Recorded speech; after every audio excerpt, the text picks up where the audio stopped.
Ladies and gentlemen, good morning.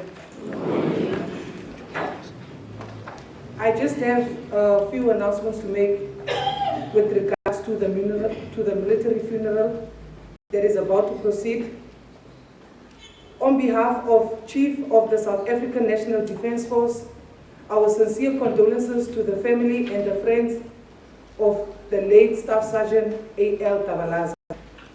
I wish to confirm that it was the choice of the family that the funeral will be conducted with military honors. You are requested to observe the following ceremonial military customs and traditions with regards to a military funeral. After the chaplain has started to conduct the service, no interference or political speeches will be allowed. Should any party or individual interfere with the military ceremonial proceedings in such a way which may jeopardize the professional image of the SANDF, the military and the family will then have to intervene. Such a drastic step could lead to anger and be interpreted as an organization with no condolences towards the deceased family and his family. I thank you. Let us just please observe the military culture and the military traditions. And when we sing, can we please avoid coming close to the coffin, as that is not allowed. I thank you. Thank you very much for the message of condolences, not only to the family but to us as well, as co-workers of Tabalaza. My time is no longer giving me some space, but I just want to take this time and say, let me ride on the protocol that has been given, laid out here by all the speakers who have been speaking. I am not going to say much. Uma mhlambe kabe ngiyazile ukuthi amawesele azothatha ixesha bendizothi siqale ngo-7 ekuseni sibanikeze ixesha ukuthi baqhubeke ngale ndlela baqhele ngayo ukuthi basebenze, kodwa ke ndiyavisisa xa ndisuka apha ndifana ndiyodrayiva 12 hours ndikhwele ekhaya awu nityile noma ndingathi sorry ityiwe ayisekho iphelile ukutyiwa ityiwe yona ayisekho. Let me briefly say that before I call his colleague and friend, I just want to say this young man, upon arriving at the School of Engineers in 2010, being very young, at the age of 22, I believe, I received him. I was the man who saw him through his training, standing behind the pulpit, not as somebody who made him go through all the obstacle crossing and the fitness test and everything, but I took care of their spirituality. I think that was the largest group, if I am not mistaken. There were 165 or 67. That was the biggest group to handle, but I handled them very well. And they still had those who were out of order, those who would abscond, those who would do all other things that every child would do. But as for him, he will only take a blame because the boy would always vanish on Fridays, and appeared on Mondays. They took cover for him, and they were punished for that, or they were corrected for that.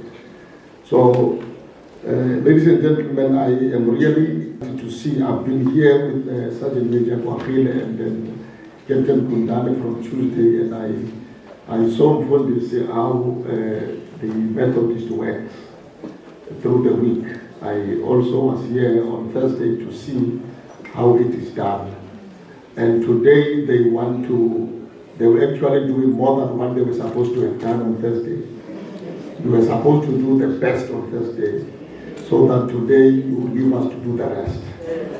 But having said all that, I want to say that to the family, as we welcome to them at the School of Engineers. They arrived midnight on that particular day, and I had to wait for them. That's a courtesy. We don't sleep and say they will wake me up. You wait for them until you're sure that they have arrived where they're supposed to sleep.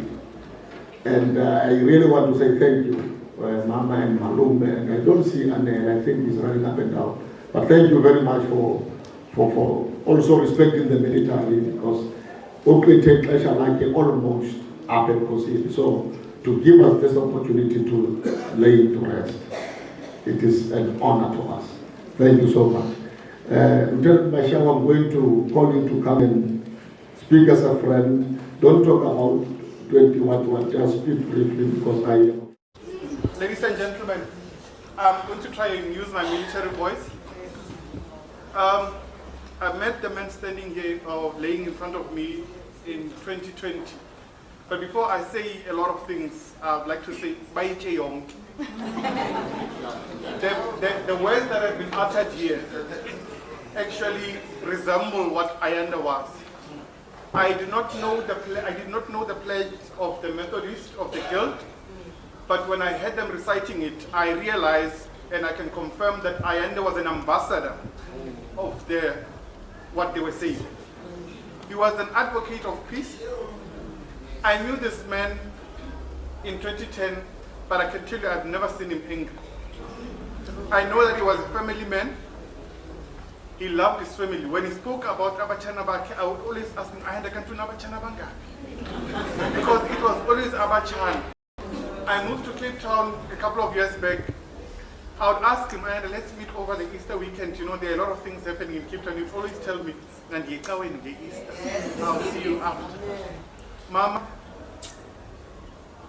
thank you so much. We did not know you personally, but we have seen your humanity through Ayanda. He was a very selfless man. You'd always show up for people. And one thing that I'd like to say as well is that you'd never rush Ayanda. You would never rush Ayanda to do anything. And he was always very neat. You'd rush Ayanda, let's go. We need to leave now and do this. Also, I'm going to get ready. I'm going to iron my clothes. I'm going to do this. So thank you very much. I'd like to thank God for the opportunity that I had a chance to meet and live with him. And thank you to the family for granting us an opportunity and for the well-bringing that you did in bringing Ayanda up so that we could share life with such a gentle soul. May his soul rest in peace. Hello. Don't say a lot because I'll take much of the time that is no longer there. I have a lot of stories to tell about this man, but I will not say it, I'll reserve it. One day when you're in Kronstadt, look for me and you'll find me. And I'll share with you the times of this young man when he was a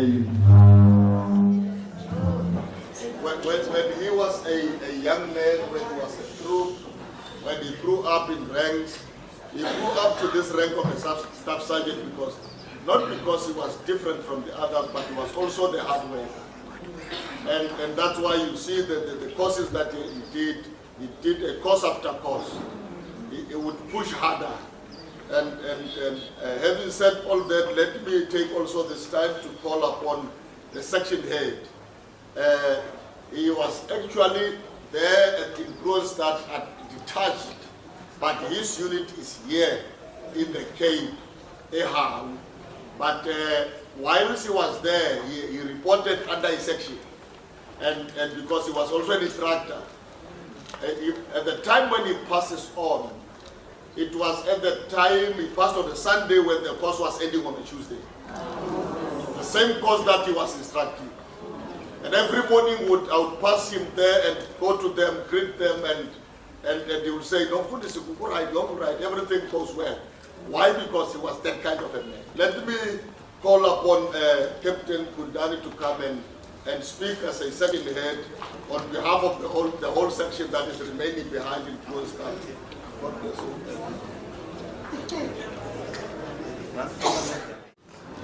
Major sir, allow me to stand on the protocol that was already observed. Good morning, everybody. My name is Captain V. Gundani, all the way from the Free State Kronstadt School of Engineers.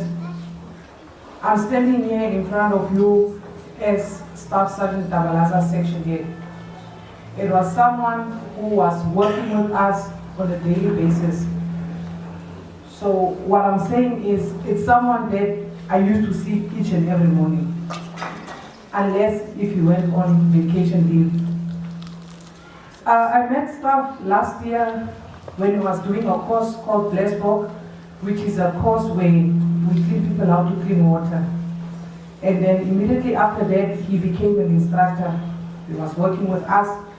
He was passing on the knowledge to the others who were doing the course. And as the chaplain said, the time Staff passed, he had learners under him. There was a course that he was instructing. And then after receiving the news over the weekend, on Monday, the chaplain had to go and see the course. And when we arrived there with the chaplain, you could see the pain in the eyes of his learners. It's unfortunate, or it's fortunate, that they say we don't cry in this uniform, but you could see the broken faces. And at that point, when we heard the news, all of us was asking the right question, forgetting that everything is God's will. And then on Tuesday, ever since we arrived here, when we went to the family, and in the afternoons they would have church service, the pastors kept on reminding us that everything is God's will, and everything has a time to end. As much as there's a time for the start, there's also a time for the end. On the 25th of November, we were supposed to have a section outing where we closed the year. And I remember on the Friday, he was standing with the other instructors and I was passing, and he said, "Morning party," and I said to him, "Morning baby." Then he was laughing. Then he said, "Yeah, it's Friday, siyavala baby." Then I said, "Yeah, we're gonna cry," not knowing that that was the last Friday I saw him. And then when the family came, the morning, a chaplain asked me to go and collect the mother and the uncle from the guest house. I could see the pain on Mama's face. She was shattered because she's feeling a pain that some of us have never felt and will also never feel. Umama and the family, God must comfort you guys through this difficult time. It's not only the Tabalaza family that lost a son, a brother, we also lost a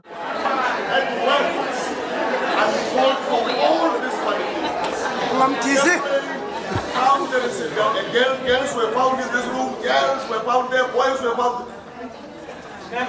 Maybe here, I don't know here. Oh yeah. Now, I said, I'm going to call many reported under here. Now, being a chaplain, this is not an easy task, not an easy one at all. Being a chaplain in this uniform, they always say to us, there is a book that says, a clause that says, the chaplain must identify the body and inform the family. Yes. Now, the informing the family, it's not that easy. You do not know which line to start with. When I was called I went from the church, I went to have a celebration party with one of my members, and the second in command of them called me and said, "Chaplain, this has happened. This has happened. It's apparently Tabalaza is normal." I said, "Not Tabalaza. Let it be someone else." And I quickly had to leave the party before I even preached there, and I drove to the unit. Upon arrival, everybody was there. Now, when everybody sees the chaplain, they all give you the space. Now you pass. And as I passed, I could see there is a body here, and I said, I'm not going to open the body. Let me wait for the pathologist to arrive. And I avoided at all costs to do that. Why? Because it's somebody that I sort of raised. And I did not want to identify. And when he was taken, the Section 8 and the other one, they confirmed that it was taken. Then I started calling around Cape Town. And I want to say thank you very much to Chaplain Sukoi, Mfune Sukoi, apparently has a church here in Gugule, to Chaplain Gesha, and also Chaplain Etiba. I could call anybody as long as somebody can come and report. Because I could not drive 12 hours to come and report. In the army, you don't call the family, you go to the family. And you sit down with them and you explain to them what happened. And I explained to the chaplains, and they said to me, on the way they kept on asking me, as if I'm on the other side and trying to lie to them on the side. But I said, when Kuluwa Diakela Dokman, Kaseo Sekaya, Yasisa Kudu, Begumlaezo, Mama. Because the problem and the challenge is, you might call and only to find that she's alone in the house. Something bad would have happened. It is better to sit around and say, we are sent here, we are just messengers. And thank you very much for this. Thank you so much. You helped me a lot. You helped my frustration and my stress. And thank you so much. I must thank you. If I do not do so, people will not know that we work together. You might be wearing smart uniform better than mine, but what works the most is what we put on our shoulders and what we wear in our heads. And thank you so much for this. I really appreciate that. I must appreciate you in the midst of everybody, so that people will know tomorrow. Whether you come from the Air Force and come from the ground, whether you come from the sea or the air, it's not a difference. The difference is the uniform we wear, but we report under one commander. Thank you so much for doing the work on my behalf. And having said that, I just want to say, let me call on behalf of the officer commanding, the acting officer commanding, the 2IC of Yahoo. He is representing the unit because Colonel Tangwa is not here. He's still on his way from Lowana, the Northern Cape, coming down to Cape, where they have been the whole 2 months or so. Now I'm going to ask Major Solomon, the second in command of the unit, to come and speak on behalf of the unit. He is actually the man in charge of Tabalaza.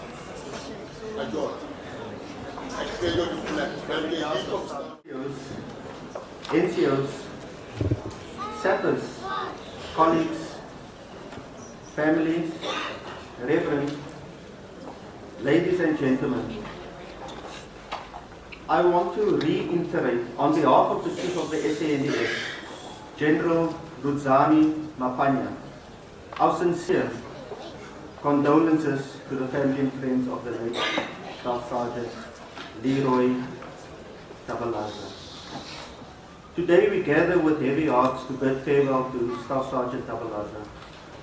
On this sober occasion, we stand together to honor a life defined not by the battle fought, but by the steadfast spirit and quiet example set for all who knew him.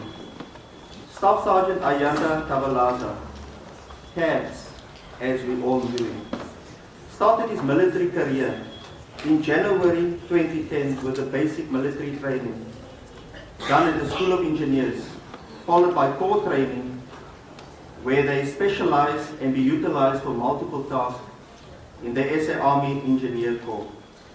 After completion of his 2-year MSD period in Kroonstad, Tabs joined 3 Field Engineer Regiment, which is today known as the Howe Field Engineer Regiment. Tabalaza was an expert of his own kind. He completed all his courses, qualifying him to the rank of a Staff Sergeant. Tabs received his first rank of a Lance Corporal in July 2012, followed by a Corporal in November 2016, and then a Sergeant in September 2021, and a Staff Sergeant in September 2023. He enhanced himself so much that he ended up as an instructor on the Bless Golf course, which is the Advanced Engineer Water Purification System at the School of Engineers that is passing. Tabs always performed his tasks on a high level, very disciplined and dedicated soldier that carried the image of the SANDF with true loyalty and pride. Tabs believed that duty was more than duty. It was a calling, which he stood tall for, not for accolades or applause, but for something deeper and commitment. Since 2012, being under my command, I cannot point out any ill discipline that Tabs portrayed. He was a soft-spoken person, but also a deep voice that had a significant impact. Tabs was a true reflection of humbleness and honesty. He committed his life to the SANDF as a citizen and a volunteer. Tabs had integrity as a good trained soldier and could handle himself in any situation. He carried the weight of responsibility for his work with humility, and his actions, often unseen by all, but those who worked with him, spoke volume about his character. He was a very friendly person and always saw the good in others. Always had a smile whenever he had any conversation with his seniors, superiors, or colleagues. Our last conversation was the Wednesday before his passing, not knowing that was the last. Ayanda Tabalaza touched many hearts with his joyous personality, and the memory of him will always be cherished by each and everyone who came in contact with him. To Uma Tabalaza, you have given us a remarkable individual. Your love and support enabled him to serve with such serenity and resolve. The sacrifices with time apart, perhaps memories of being on holidays, occasions missed, are all part of the job of being a soldier. Please accept our deepest gratitude for sharing him with us. Our dear colleague and friend, a true settler, will be missed. To the friends gathered here, you know the man you mourn. You have shared long days of training, laughter, camaraderie. Let us remember that his service did not end with his last march. His legacy lives on in courage inspired in others. To end off, God we trust. Heal our hearts as a South African folded flag lay in the hands of your family. With honor today, we offer a final salute as your honorable soul lay at rest. You will be remembered. You will be honored. You will not be forgotten. Farewell, soldier. Farewell. Thank you. We appreciate your words of condolences a lot. Now, ladies and gentlemen, this is what we're going to do after I pray. I'm going to call the names of the hearers, and after that, may I plead with all of us, I plead with each one of us, that when we move out here, you can stand, but do not stand in our way, because we're going to move out here. Going to the graveyard, do not rush to arrive before us at the graveyard. You can use other routes, don't use the road that we will be using to break our convoy. I know there is a road this side and there is also a road this side. We can use this other one. We will use this one to avoid that it looks like we are fighting for the road. Now, when we go out of here, the procedure is almost the same as the procedure you do in any other in the church who worked together with us. We worked very nicely. Why are we working with the church? We work with the church because we are not a church. We are a military. Everybody in the army belongs or must belong to the church. If you don't belong to the church, then you are running away from the responsibility, your community responsibility. Shall we all stand as I pray before I call them? And us in the military. We pray for your blessings and your protection as we proceed and out of the church. Be with us, bless and protect us in Jesus' name. Amen.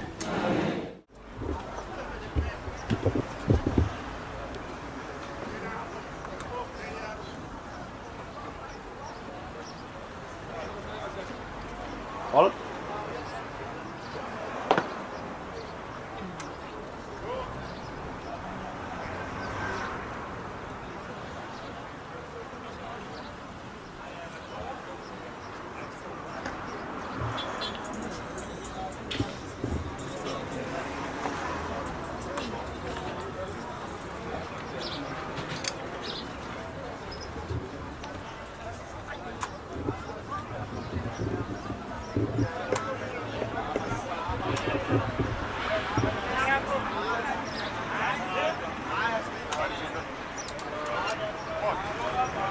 National salute!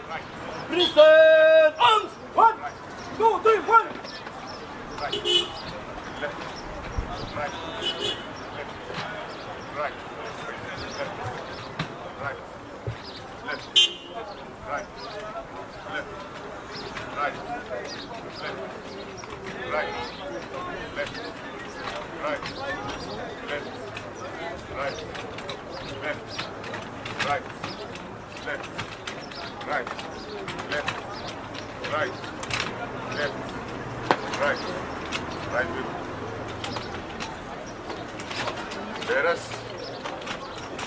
Oh, check one. Right, pick up the phone.